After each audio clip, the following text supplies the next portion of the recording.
வணக்கம் நண்பர்களே.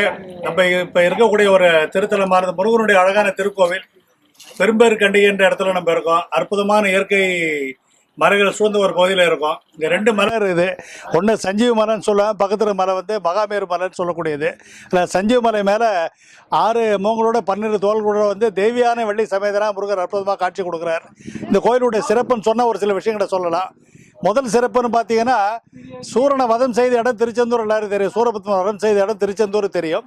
அதுக்கு முன்னாடி தேவர்கள்லாம் வந்து பிரம்மாட்ட முறையிட பிரம்மா சிவலோகத்தில் சிவனை சந்திச்சு எல்லாம் தேவர்கள் வேண்டிக்கொள்ள அவர்கள் வேண்டுதலுக்கு இணங்க நெற்றிக்கண்ணிலேருந்து சிவன் நெற்றிக்கண்ணிலேருந்து முருகர் தோன்றி அந்த முருகர் வந்து தன்னுடைய சக்திகளாக எந்திரத்தை பிரதிஷ்டை பண்ண இடம். அந்த எந்திரத்தை பூஜை பண்ணி இங்கேருந்து போருக்கு புறப்பட்டார். அதுக்கப்புறம் தான் சிக்கல் போய் வேல் வாங்குறது, 8 குடி எண்கள்லாம் போட்டு சிக்கல் வேல் வாங்கி திருச்செந்தூரில் சூரசம்ஹாரம் செய்ததாக வரலாறு உண்டு.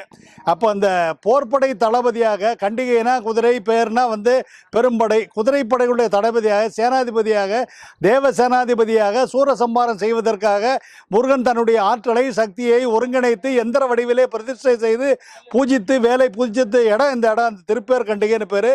அகஸ்தியருக்கு காட்சி கொடுத்த ஸ்தலம். இந்த இடத்த சுற்றியவரம் வந்து 36 முருகர் கோயில்கள் பாடப்பட்ட முருகர் தான் சொல்லப்படுது. இங்கே இருக்கக்கூடிய இந்த சஞ்சீவமரோட எந்திரம் தான் ரொம்ப விசேஷமான எந்திரம். அந்த எந்திரத்துக்கு தான் எல்லாமே பிரதிஷ்டை. இன்னொன்று பார்த்தீங்கன்னா, சிறப்புன்னு பார்த்தீங்கன்னா, பொது எல்லாரும் வள்ளி வலது பக்கமும் இடது பக்கம் தெய்வானை இருப்பாங்க. சாதாரணமாக வட்டாரோட சொல்லோட வள்ளி தெய்வானை உடனுரை சுப்பிரமணிய சுவாமின்னு சொல்லுவோம். இங்கே தெய்வானைக்கு முதன்மை தந்து தெய்வானை முதலாக வந்து வலது பக்கம் தெய்வானையும் இடது பக்கம் வள்ளி இருக்கக்கூடிய ஒரு தனிச்சிறப்பு. இயற்கை கொஞ்சம் 2 மலைகளுக்கு நடுவில் அமைந்த 5500 ஆண்டுகள் பழமையான மிக அற்புதமான பெரும்பேர் கண்டிகை என்ற முருகர்களை தரிசித்து எல்லாரும் இது கூடிய விரைவில் அடுத்தவர் இதே போல் ஒரு நல்ல ஒரு திருத்தலம் உங்களை சந்திக்கும் வரை கொண்டு நன்றி கூறி விடைபெறுவது உங்கள் நண்பன் ஆ. சங்கர். நன்றி, வணக்கம்.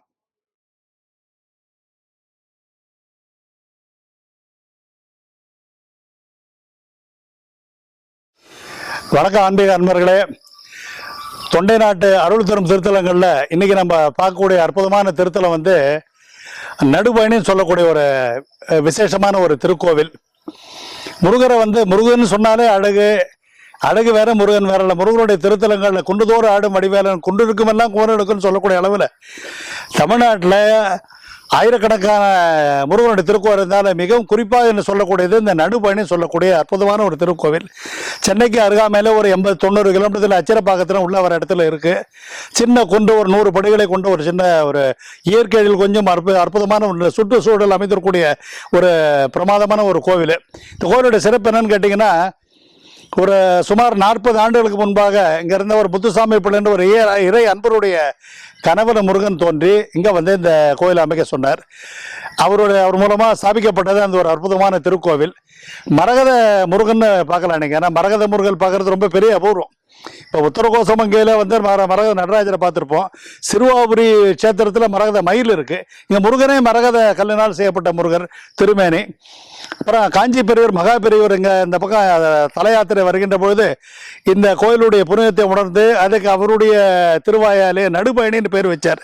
தெற்கே இருப்பது தென்பயணி, வடக்கே இருப்பது சென்னையில் வடபயணி, நடுநாயகமே விளங்கக்கூடிய நடுபயணிலாம் பார்த்துட்டு இருக்கோம்.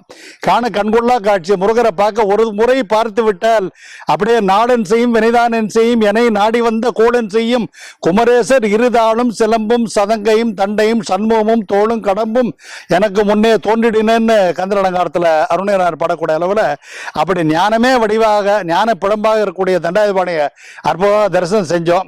இந்த கண் முன்னாடி இந்த காட்சியை தயவுசெய்து அன்பர்களுக்கு திருப்பியும் சொல்கிறேன். இது வரைக்கும் வராதவங்க கண்டிப்பாக வந்து பாருங்கள். வாழ்க்கையில் ஒரு திருப்பம் ஏற்படும். அதாவது அந்த முருகன் வந்து தானே வலியை வந்து இறங்கி வந்து ஆட்கொள்ளக்கூடிய ஒரு நிலை. இந்த அற்புதமான ஞானத்தின் வடிவமாக விளங்கக்கூடிய தண்டாயுதபானுடைய திரு உருவத்தை, அந்த திரு வடிவழிகை வர்ணிக்க வார்த்தைகள் இல்லை. நன்றி, வணக்கம். முருகா சரணம்.